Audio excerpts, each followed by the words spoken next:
आज हम सब बात करते हैं ट्रिग्नोमेट्री, जो कि सबसे टफ लेसन माना जाता है। और हर बच्चे इसी लेसन में बहुत ज्यादा परेशान रहते हैं। ट्रिग्नोमेट्री कैसे होगा, ट्रिग्नोमेट्री कैसे करेंगे, त्रिकोणमिति कैसे करेंगे। तो मैं आप सबके लिए यह वीडियो इसी उपदेश से बनाकर लाया हूँ और आप ट्रिग्नोमेट्री को पल भर में सॉल्व कर लेंगे। मेरे पास ऐसे छोटे छोटे तरीके हैं जिसकी वजह से आप ट्रिग्नोमेट्री अच्छे से सॉल्व कर लेंगे। तो आज हम सब क्लास 10 सीबीएसई का एक्सरसाइज सॉल्व करेंगे, जो एक्सरसाइज 8.1 से रिलेटेड होगा। लेकिन उससे पहले जिसके नाम से ट्रिग्नोमेट्री को डर लगता है वो पहले दूर कर देता हूं। अगर यदि आपको फार्मूला याद है तो आप ट्रिग्नोमेट्री को पल भर में एकदम सॉल्व कर लेंगे। और मैं फार्मूला आपको बहुत सिंपल तरीके से याद कराने की कोशिश कर रहा हूं। देखिए, सबसे पहले तो ये ट्रिग्नोमेट्री का एक बेस होता है जिसे हम सब ये देखते हैं। एक ये तो सब जानते होंगे, क्लास 6, 7, 8, 9 से पढ़ते चले आए, राइट एंगल है। और ट्रिग्नोमेट्री के 6 पार्ट होते हैं जिनको हम सब साइन थीटा के नाम से जानते हैं, कॉस थीटा के नाम से जानते हैं, टेन थीटा के नाम से जानते हैं। और भैया साइन थीटा को हम सब एक उल्टा है, साइन का उल्टा होता है कॉसेक थीटा, ये भी अच्छी तरह से जानते हैं। सेक का उल्टा और कॉस का उल्टा जो होता है वो सेक थीटा होता है, और टेन थीटा का उल्टा जो होता है वो कॉट थीटा। भाई साहब, ये उल्टे लोग हैं। साइन के उल्टे कॉसेक हो गए, और कॉस का उल्टा भैया सेक हो गया, और टेन का उल्टा कॉट हो गया। ये बहुत महत्वपूर्ण चीज है जिसे आपको एक बार थोड़ा सा पढ़ना है और दिमाग में एकदम बैठा लेना है कि साइन का उल्टा कॉसेक, और कॉस का उल्टा सेक, और टेन का उल्टा कॉट। ये ट्रिग्नोमेट्री के एक पार्ट हैं, ये याद रखिएगा। बिना इनके ट्रिग्नोमेट्री सॉल्व नहीं होने वाली है। और ये पूरा ट्रिग्नोमेट्री में छाए हुए हैं, जैसे आजकल देख ही रहे हैं, हीरो किसी फिल्म में छा लेता है, हीरोइन किसी फिल्म में बहुत अच्छा एक्टिंग करके छा जाती है। वैसे ट्रिग्नोमेट्री के हीरो हीरोइन है ये सब, अच्छी तरह से दिमाग में रखिएगा। ये इसका हीरोइन है, ये हीरो है बेचारा। साइन का उल्टा कॉसेक हो जाता है, कॉस का उल्टा सेक हो जाता है, और टेन का उल्टा कॉट हो जाता है। अब चलिए हम सब कुछ महत्वपूर्ण बिंदु में चलते हैं। आप सबको ये पता होगा, ये राइट एंगल है। राइट एंगल के ठीक यहाँ जहां ये नुक्खी दिख रही है, देख लो ये तीर है। इस तीर के सामने वाली भुजा को हिंदी की भाषा में बताता हूं, कड़ कहते हैं, और इंग्लिश की भाषा में हाइपोटेनस कहते हैं। और ये ठीक इसके सामने की जो यहाँ कोई भी एंगल बनेगा, सपोज दैट मान लो यहाँ जो भी एंगल बनता है, ठीक इसके सामने की जो साइड होती है, मतलब भुजा होती है, उसको हम सब परपेंडिकुलर, जिसे हिंदी की भाषा में लंब कहते हैं और इंग्लिश की भाषा में परपेंडिकुलर से इंडिकेट करते हैं। और बच्चा बेचारा एक, इसमें भी तीन भाई होते हैं। हाइपोटेनस बड़े भैया को कहते हैं, परपेंडिकुलर छोटे भैया को कहते हैं, और आधार को हम सब सबसे छोटा भाई कहते हैं। दुर्लभा होता है सबका आधार। ये तीनों जब तक आपको मिलते रहेंगे आपका काम होता रहेगा। लेकिन हाँ, बहुत मेन सवाल होता है यहाँ के एंगल से, जो सामने वाला साइड होता है उसी को हम सब परपेंडिकुलर कहते हैं। यहाँ के राइट एंगल के सामने वाले को कड़ कहते हैं। जब दो बेचारे पता चल जाते हैं तो एक तीसरा जो भाई होता है वो आधार के नाम से जाना जाता है। अभी तक तो हम सब ट्रिग्नोमेट्री में नहीं घुसे हैं, अब घुसने जा रहे हैं। सबसे पहले इसका एक पॉइंट आपको बता दूं भाई साहब, ये पाकिस्तान है। पाकिस्तान भूखा प्यासा, ये देखिए मैं बना रहा हूं एक पल भर में, और बड़ा लिख देता हूं ताकि आपको अच्छे से दिख जाए। पाकिस्तान भूखा प्यासा, हिंदुस्तान हरा भरा। और हिंदी वाले भैया कहा जानेंगे, लाल बटे कक्का। ये तो सुना सुनाया बात है, लाल बटे कक्का। लाल होते हैं, कक्का तो होबई करते हैं उनके। चलिए अब मैं एक उंगली पर रख लेता हूं, पूरा आपको बताता हूं। आपके पास कितने रेशियो, कितने ट्रिग्नोमेट्री के पार्ट मालूम है? साइन मालूम है, कॉसेक मालूम है, टेन मालूम है। और इनके उल्टे वाले भैया कौन है? कॉसेक है, कॉस के सेक है, टेन के कौन है? कॉट है। अब आ जाइए इनके पास, यहां से शुरू करता हूं। इनका नाम साइन दे देता हूं, साइन थीटा मिल गए। साइन थीटा बराबर परपेंडिकुलर अपॉन हाइपोटेनस। अब मिल गए cos theta, cos theta base upon hypotenuse. और टेन थीटा को आप अच्छी तरह जानते हैं, परपेंडिकुलर अपान बेस हो जाता है। और इसी का ठीक उल्टा, तो आपसे अगर मैं पूछ लूं साइन का उल्टा कौन भैया थे, तो आप तुरंत बताएंगे सर कॉसेक थीटा थे। अब कॉसेक थीटा को कैसे पढ़ेंगे? Hypotenuse upon perpendicular.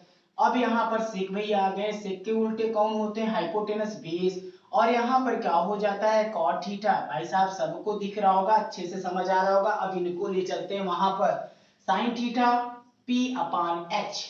देखिए मैंने पी अपान एच लिख दिया, और कॉस थीटा बी अपान एच, बी अपान एच। देखिए इसे अगर दिमाग में रखेंगे, पाकिस्तान भूखा प्यासा ऑलरेडी रहता है, बेचारा मर रहा है, और हिंदुस्तान हमारा हरा भरा है ही, इसलिए हमको इसी फार्मूले से ट्रिक बन गई और अच्छे से याद कर लेते हैं। मैंने कहा था ना छोटे से फार्मूले में आपको याद करा दूंगा। टेन थीटा बराबर, आपको अच्छी तरह दिख रहा होगा, परपेंडिकुलर अपॉन बेस। ये रहा परपेंडिकुलर अपॉन बेस। अब आपको मैंने बताया था कि उल्टा होता है, तो उल्टा चलो भाई हम उल्टा हम भी हो जाते हैं। कॉसेक का हो जाता है एच अपान पी। देख लीजिए, इसे उल्टते चले जाइए। उल्टा मतलब समझ ही रहे, इनको भी उल्टा कर दो, इनका भी उल्टा कर दो। सॉरी यहां तो पी रहेगा, इनका उल्टा करोगे बी बाई पी हो जाएंगे। तो ये फार्मूला आपको याद हो गया। इसी से आपका एक्सरसाइज 8.1 का काम होगा। लेकिन भाई 8.1 के पास जाने से पहले मुझे एक और चीज देखना होगा जो 7, 8, 9 में पढ़े होंगे, जिसके नाम है पाइथागोरस थ्योरम। तो ये हिंदी वाले को भी बता देता हूँ। देखो भैया, अगर आपको पढ़ना है तो ये हो जाएंगे साइन थीटा, ये हो जाएंगे कॉस थीटा, और ये हो जाएंगे टेन थीटा, और ये हो जाएंगे कॉट थीटा। भैया टेन का उल्टा कॉट, कॉस का उल्टा सेक, सब कुछ वही है हिंदी में भी। साइन का उल्टा कॉसेक, ये आपके पूरे हो गए। तो ये सिंपल तरीका था, पल भर में आपको 6 फार्मूले याद हो गए। अब उल्टे की बात चल रही है तो मैं उल्टे पर एक और ले चलता हूं। जैसे अगर रेशियो में मुझे फार्मूला ज्ञात करना हो, तो रेशियो में तो आप अच्छी तरह जानते हैं, टेग्नामेंट्री का रेशियो पता करना हो तो उल्टा होता है। साइन थीटा का उल्टा कौन था, आपको बता दिया था पहले ही, कॉसेक था। तो भैया 1 का उल्टा देखो, रेसिप्रोकल हुआ ना, उल्टा हो गया। अब कॉस का उल्टा कौन होगा आपका, 1 क्या हो जाता है, सेक हो जाता है।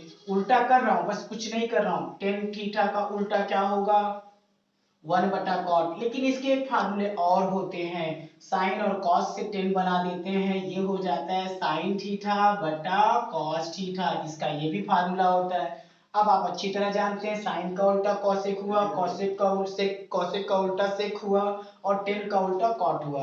तो हम यहाँ चलते हैं, अब किसका फार्मूला लिखते हैं, कॉसेक का। कॉसेक थीटा बराबर 1 क्या हो जाता है, साइन थीटा।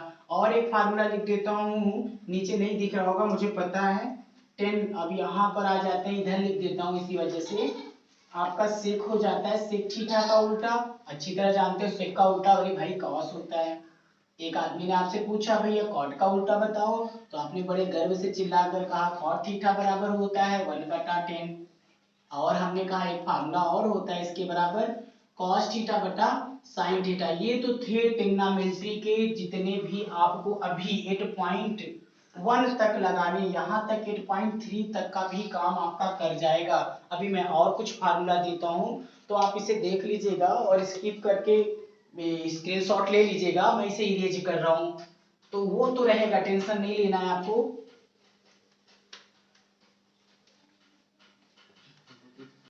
अभी मैंने आपको इरेज किया, इरेज करने के बाद अब आपको मैं ले चलता हूँ एक्सरसाइज में। भाई एक्सरसाइज में जाने से पहले, एक पॉइंट के पास जाने से पहले इनके लिए कुछ मीठा उठा ले लेते हैं। मीठा वाला क्या था, इनका पाइथागोरस थ्योरम के पास जाना होगा। तो पाइथागोरस थ्योरम जो होता है वो अच्छी तरह जानते हैं, जो हाइपोटेनस का स्क्वायर बराबर, और आपका क्या होता है, परपेंडिकुलर का स्क्वायर प्लस बेस का स्क्वायर। ये तो पहले से पढ़ते चले आए हो। अगर परपेंडिकुलर का कोई पूछ लिया तो हाइपोटेनस घुस जाएगा अंदर मारने के लिए, और बेस जो होगा इसको बचाने चला आएगा। और बेस जब निकालना होगा तब पर भी हाइपोटेनस घुस जाएगा मारने के लिए, परपेंडिकुलर बचाने चले आएंगे। तो ये तीनों फार्मूले बहुत मेन है, जो कि इसे एक्सरसाइज में यूज करने हैं आपको। अब चलिए मैं एक्सरसाइज 1 पर ले चलता हूँ। और भी जान लीजिए, इसको बेस साइड के आधार पर भी बता सकते हैं, साइड के आधार पर। बस मुझे यहाँ पर क्या करना होता है, कोई बंदा आपको फंसा दिया, कहा यार यहाँ पर बी है और यहाँ पर सी है और यहाँ पर ए हो गया, तो इस तरह से भी अगर आपको काउंट लिखे हो तो आप परेशान मत होइएगा, क्योंकि मैंने पहले ही बता दिया इसके सामने की जो साइड होती है उसे हम परपेंडिकुलर कहते हैं और इसके सामने की साइड जो होती है उसको हाइपोटेनस कहते हैं। अगर आपको कभी कभार दूसरा एक फिगर बनाना पड़ जाए, जैसे किसी ने कहा अरे भैया यहाँ सी नहीं होगा यहाँ ए होगा, तो आप फिगर दूसरा बना के कर लीजिएगा। दो जैसे दो आ जाते हैं तो कभी कभी ऐसी प्रॉब्लम आती है, तो यही से आप कर लीजिए। ए वाले का अगर मान ज्ञात करना है तो यहाँ एंगल जब बनाएंगे तब इसके सामने का जो साइड दिखेगा वो क्या हो जाएगा, परपेंडिकुलर हो जाएगा। और ठीक ये तो भाई निश्चित हो गए, इनको कोई हटा नहीं सकता। और ये जो सी है ये परपेंडिकुलर इधर बेस हो जाते हैं। तो ये चीजों को हम सब अच्छे से केयर करते हैं और हम चलते हैं आपको एक्सरसाइज 1 पर। अब एक्सरसाइज 1 का पहला क्वेश्चन देखने के लिए चल रहे हैं हम। मैं पहला क्वेश्चन आपको बताने जा रहा हूँ, क्वेश्चन नंबर 1 8.1 का। मैं ये फार्मूला लिख रखा हूँ, मेरे पास बुक भी है और बुक में मैं सवाल को दिखा देता हूँ। अब आप देखिए ये ए बी सी मैं लिख देता हूँ। राइट एंगल, भैया थोड़ा टाइम लगता है सवाल लिखने में। Right angle at B, common है ए बी इक्वल टू 24 दे रखा है और बी सी इक्वल टू 7। तो डिटरमाइन करना है आपको, डिटरमाइन करना है 1 साइन थीटा ए कॉस थीटा ए और दूसरा साइन सी एंड कॉस। देखिए जिसका डर था वही हुआ है आपके साथ यहाँ पर। अब हम सबसे पहले इसे इरेज करता हूँ और आपको एक एक पॉइंट को अच्छी तरह से समझाता हूँ। अब ये आपके सामने पहला सवाल आया। जब पहला सवाल आया तो आप सबसे पहले फर्स्ट ऑफ ऑल एक राइट एंगल बना दो। भैया राइट एंगल बन गया। अब राइट एंगल में आगे चलते हैं। राइट एंगल एबीसीडी का है, लेकिन हमें ये नहीं पता ए कहाँ रखूं, बी कहाँ रखूं, सी कहाँ रखूं। जब आगे पढ़ेंगे तभी तो जानेंगे। आगे पढ़ लिए, राइट एंगल दिखा, एट द बी दिखा। राइट एंगल जो रहना चाहिए भाई साहब का नाम दे दिया गया, तुम बी बन के बैठे रहो। फिर आगे बढ़े तो आगे तो कुछ पता ही नहीं है। ए बी बराबर 24 दे दिया, बी सी बराबर 7 दे दिया। अभी सर जी आप तो ये बताए थे कि यहाँ का भी कुछ मान जरूर देता है। तो चलो जो चीज हमें याद करना है उनसे मिल लेते हैं, जिनको मुझे लाना है। तो यहाँ देखा क्या दिख गया, ए दिख गया। मतलब यहाँ जो दिख जाएगा वही यहाँ लिख देना होता है आपको। अब बचे कौन, अब ऑलरेडी आप जान रहे होंगे सर जी सी बचे हैं। तो चलिए हो गए हमारे पास। अब मैं देखता हूँ ए बी का मान कितना है, 24 है। बीसी का मान कितना है भाई, 7 है। ये जान लो कि आप थोड़ा सा दिमाग लगाकर इसे पूरे वीडियो को अच्छे से देख लीजिए और आपको ये वादा है कि ये सवाल लगाने के बाद आप अपने से 2-4 सवाल लगा डालेंगे, ये तो फिक्स है। अभी आप इसे ध्यान से समझिएगा। अभी आपको क्या क्या पता करना है आपको कुल पता हो जाएगा। अभी देखो ये परपेंडिकुलर भैया है, ये बेस है। अब आपको पता क्या करना है, आपसे तो पहले ही जानते थे, इसको हाइपोटेनस कहते हैं। अब देखो पाइथागोरस भैया परेशान करने के लिए आ गए। हाइपोटेनस का स्क्वायर कर दीजिए, परपेंडिकुलर का स्क्वायर, पहले तो फार्मूला लिख लीजिए, प्लस बेस का स्क्वायर कर दीजिए। ठीक है। अब परपेंडिकुलर का हाइपोटेनस का तो भाई देखिए क्या रिश्ता होता है। परपेंडिकुलर आपके पास कितने हैं, 7 स्क्वायर, बेस कितने हैं 24 का स्क्वायर। अब 7 को 2 टाइम करना है, तो बहुत से लोग 14 बोल देते हैं 14, लेकिन इसको ऐसे करना होता है भैया 7 7 जा 49 और 24 को 2 टाइम। अगर नहीं आता है तो ज्यादा अपने आप को ओवर मत करना, लिख कर मल्टीप्लाई करके तब लिख देना। बहुत से लोग जल्दबाजी में गलती करते हैं और एग्जाम में उसका भुगतना पड़ता है। फिलहाल मुझे याद है, मैं लिख देता हूँ 576 576। अब आप अच्छी तरह जानते हैं, इनको जोड़ देते हैं। 576 में जब 49 को प्लस करेंगे 625 आ जाएगा, एच स्क्वायर हो जाएगा। एच स्क्वायर बराबर आपका, अब जैसे ही इनके ऊपर से स्क्वायर हटेगा तो इनकी छत्र छाया इनके ऊपर आ जाएगी, जिसे हम रूट बोलते हैं। h बराबर 25 इसका रूट स्क्वायर रूट होता है। तो भैया हमको पता चल गया इनका मान 25 आ गया। अब चल देते हैं गाड़ी याद करने वाली। अब मुझे क्या पता करना था, किसको डिटरमाइंड करना था, देख सकते हैं डिटरमाइंड लिख देते हैं। जिनको फाइंड करना था मैंने उनको लिख लिया। साइन ए का मान बताना था और कॉस ए का मान बताना था। तो भैया साइन ए, अब यहाँ ए की जगह थीटा भी हो सकता है, सी भी हो सकता है, डी भी हो सकता है, तो आपका नामो हो सकता है, डिपेंड करता है इस एंगल के ऊपर। तो चलिए यहाँ पर इस समय हमारे पास जो कोण है वो ए है, तो ए के पास चलता हूँ। तो यहाँ थीटा है, तो मैंने बताया था ना कोण मतलब एंगल, एंगल को किससे इंडिकेट करते हैं, थीटा से।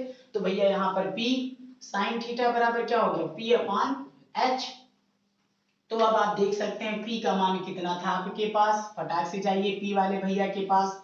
P बराबर क्या हो जाता है, या कुछ लोग ऐसा भी लिखते हैं साइन के अनुसार P को क्या कहते हैं, BC कहते हैं, परीक्षा में ऐसे भी लिख सकते हैं आप। और H को क्या कहते हैं, AC कहते हैं, ये साइड के अनुसार होता है। और ये जो मैं लिखा हूं ये कोण के अनुसार, एंगल के अनुसार होता है। तो साइड के अनुसार अगर कभी बोलता तो नहीं है, लेकिन कुछ लोग लिख देते हैं और अपने से जैसे हो जाता है। दोनों तरीके आपके लिए प्रूफ है, अच्छे हैं।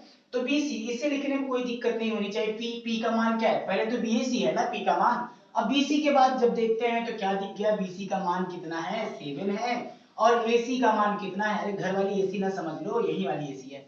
तो cos A को जाते हैं, cos A के पास जब जाते हैं तो cos A बराबर B/H।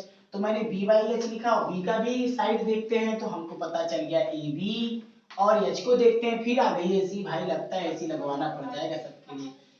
AB का मान कितना है हमारे पास, 24 है। और AC का मान कितना है, 25 है। भैया ये देखो आपका पहला डिटरमाइंड तो हो गया अच्छे से। अब आता है दूसरा डिटरमाइंड। दूसरा करते हैं हम सब साइन सी। साइन सी को जब करेंगे तो हमें पता है साइन सी का मान अच्छी तरह जानते हैं आप, और किसका मान पता करना है, कॉस सी। अरे भाई ये तो लफड़ा कर दिए। अब आपको अभी तक किन से मिलना था, ए से मिलना था। अब आपका मान किसका आ गया, सी आ गया। यानी आप इनसे मतलब मत करो, इनसे कट्टी कर लो। अब इनसे हमको कट्टी करनी पड़ गई, कट्टी मतलब काट दो, इनसे हमसे मतलब ही नहीं है। अब किन से मतलब रहा, सी वाले भैया से। क्यों मतलब रहा, क्योंकि यहाँ पर है सी। तो सी वाले भैया के सामने की जो साइड होती है, सब लोग जानते हो यार भाई, परपेंडिकुलर।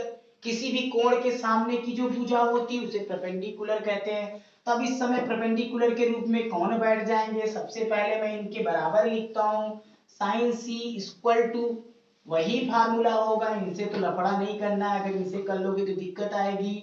अब यहाँ पर बी, अब यहाँ पर BC नहीं, अब देखते हैं परपेंडिकुलर के रूप में कौन आए हैं, ये आए हैं। हाइपोटेनस में कौन है, यही है। तो इनका मान क्या है, AB है। और इनका मान क्या है, AC है। अब आप देख सकते हैं AB का मान कितना है, 24। और AC का मान कितना है, 25। बहुत अच्छे से आ रहा होगा। फिर पहुंच जाइए cos C के पास। cos C का वैल्यू जब निकालना है आपको तो वही चीज करना है, B/H लिखेंगे, फार्मूला वही रहेगा। भैया ये बदले रहते हैं तो इनको तो कोण से देख सकते हैं। अब C वाले का मान क्या देखेंगे, यही परपेंडिकुलर। तो बेस क्या है आपके पास, अब बेस ये नहीं होगा, ये कंफ्यूजन में मत रहना कि सर अभी तो बेस मैंने ये माना था, लेकिन नहीं, कब माना था, जब ये एंगल था। अभी इस टाइम आपका एंगल कौन है, ये है। इसके सामने का ये परपेंडिकुलर होगा और ये हाइपोटेनस होगा, तो ये कहाँ बचा, बेस। बेस में क्या लिख देंगे, BC। कंफ्यूज ना होना, थोड़ा सा कंफ्यूज करने वाला होता है, लेकिन मैं तो अच्छे से समझा दिया हूँ। कौन क्या है, AC हो गया। AC में आप देख लीजिए, BC में मान क्या होता है, BC का मान क्या था, 7 था। और AC का मान क्या था, 25 था। भैया ये आपके पहले सवाल के आंसर क्लियर हो गए, अच्छे से समझ लेना। अब इसके बाद बहुत जल्दी से जल्दी मैं दूसरा, तीसरा, चौथा सभी आपको समझा देता हूँ, और इतना अच्छा लगेगा कि आप दोबारा कभी पढ़ने की जरूरत ही नहीं होगी, एक बार सॉल्व कर ले। ठीक है, ओके, अगला वीडियो देखते हैं हम सब।